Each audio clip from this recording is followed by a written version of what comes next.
একজন জ্ঞানী মানুষ একবার বলেছিলেন, সব প্রশ্নের উত্তর মুখে দিতে হয় না, কিছু উত্তর নীরবতাও দিয়ে দেয়।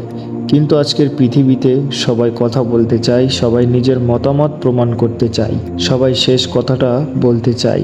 আর ঠিক সেখানেই মানুষ সবথেকে বেশি ভুল করে। আজ আমি আপনাকে এমন 10টি পরিস্থিতির কথা বলবো, যেখানে আপনি যদি শুধু চুপ থাকতে শেখেন, তাহলে হয়তো আপনার সম্পর্ক, মানসিক শান্তি এবং জীবন সব কিছুই ধীরে ধীরে বদলে যেতে শুরু করবে। শেষের 10 নম্বরটি সবচেয়ে গুরুত্বপূর্ণ। নাম্বার 1, যখন আপনি খুব রেগে আছেন। রাগের সময় বলা একটা বাক্য বছরের পর বছর তৈরি হওয়া একটা সম্পর্ক ভেঙে দিতে পারে। তাই যখন রাগ করবেন, উত্তর দেওয়ার আগে একটু থামুন, কারণ রাগ চলে যায় কিন্তু কথার আঘাত থেকে যায়। নাম্বার 2, যখন কেউ আপনাকে অপমান করার চেষ্টা করছে। সব অপমানের উত্তর দেওয়ার দরকার নেই, কিছু মানুষ শুধু আপনাকে উত্তেজিত করতে চায়। আপনি যদি শান্ত থাকেন, অনেক সময় সেটা সবথেকে শক্তিশালী উত্তর হয়ে ওঠে। নাম্বার 3, যখন আপনার সাফল্য পরিকল্পনা করছেন। সব স্বপ্ন সবাইকে বলবেন না, কিছু মানুষ আপনাকে উৎসাহ দেবে, আবার কেউ কেউ শুরু হওয়ার আগেই আপনার আত্মবিশ্বাস কমিয়ে দিতে পারে। কখনো কখনো কাজেই ফলাফল সবথেকে ভালো পরিচয়। নাম্বার 4, যখন আপনি সব কিছু জানেন বলে মনে হচ্ছে। জ্ঞানী মানুষ কম কথা বলে, কারণ সে জানে সে এখনও অনেক কিছু জানে না। আর যে সবসময় নিজেকে সবথেকে বুদ্ধিমান ভাবে, সে নতুন কিছু শেখার সুযোগ হারিয়ে ফেলে। নাম্বার 5, যখন অন্যের ব্যক্তিগত ভুল নিয়ে আলোচনা করছেন। আজ যদি আপনি অন্যের গোপন কথা নিয়ে আনন্দ পান, কাল হয়তো আপনার কথাও অন্য কোথাও আলোচনা হবে। তাই যেখানে গসিপ শুরু হয়, সেখানে নীরবতাই সম্মানের ভাষা। নাম্বার 6, যেখানে আপনার কথা কেউ শুনতে চায় না। সব জায়গায় নিজেকে প্রমাণ করতে হবে না। যেখানে মানুষ শুধু তর্ক করতে চায়, সেখানে যুক্তি দিয়েও জেতা যায় না।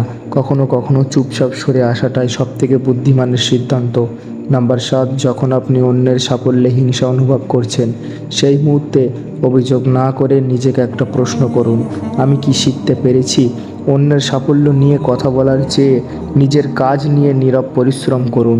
নাম্বার 8, যখন আপনি কষ্টে আছেন। সবাই আপনার কষ্ট বুঝবে না, কেউ সহানুভূতি দেখাবে, আবার কেউ সেটাকে দুর্বলতা ভাববে। তাই নিজের অনুভূতি এমন মানুষের কাছে প্রকাশ করুন যারা সত্যি আপনার মূল্য দেয়। নাম্বার 9, যখন সাফল্য আসতে শুরু করছে। সফল হওয়ার পর অহংকার করে বেশি কথা বলবেন না, কারণ যে গাছ ফল দেয় সে মাথা নিচু করে দাঁড়িয়ে থাকে। বিনয়ী বড় মানুষের আসল পরিচয়। নাম্বার 10, যখন আপনার ভিতরের কণ্ঠ কথা বলছে। প্রতিদিন কিছু সময় মোবাইল ছাড়া, মানুষ ছাড়া কিছু নিজের সঙ্গে থাকুন, কারণ সারা জীবন পৃথিবীর শব্দ শুনতে শুনতে আমরা নিজের মনের কথা শুনতেই ভুলে যাই। আর অনেক সময় জীবনের সবথেকে গুরুত্বপূর্ণ উত্তর বাইরে নয়, নিজের নিরাপত্তার মধ্যেই লুকিয়ে থাকে। একটা ছোট্ট গল্প। একজন রাজা তার জ্ঞানী মন্ত্রীকে জিজ্ঞাসা করলেন, পৃথিবীর সবথেকে শক্তিশালী অস্ত্র কী? মন্ত্রী কোনো উত্তর দিলেন না, তিনি শুধু হাসলেন।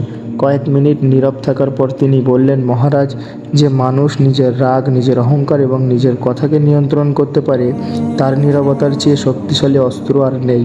রাজা বুঝতে পারলেন, সবথেকে বড় যুদ্ধ অন্যের সঙ্গে নয়, নিজের সঙ্গে। আজ থেকে চেষ্টা করুন সব জায়গায় কথা বলার নয়, সঠিক জায়গায় চুপ থাকা। কারণ নীরবতা দুর্বলতার চিহ্ন নয়, নীরবতা অনেক সময় এমন একটা শক্তি যেটা হাজার কথার চেয়ে বেশি প্রভাব ফেলে। জীবনে সবসময় প্রমাণ করার দরকার নেই যে আপনি কতটা বুদ্ধিমান। কখনো কখনো চুপ থাকা মানুষটাই সবথেকে জ্ঞানী হয়, কারণ শব্দ মানুষকে পরিচিতি করে, কিন্তু নীরবতা মানুষকে গভীর করে।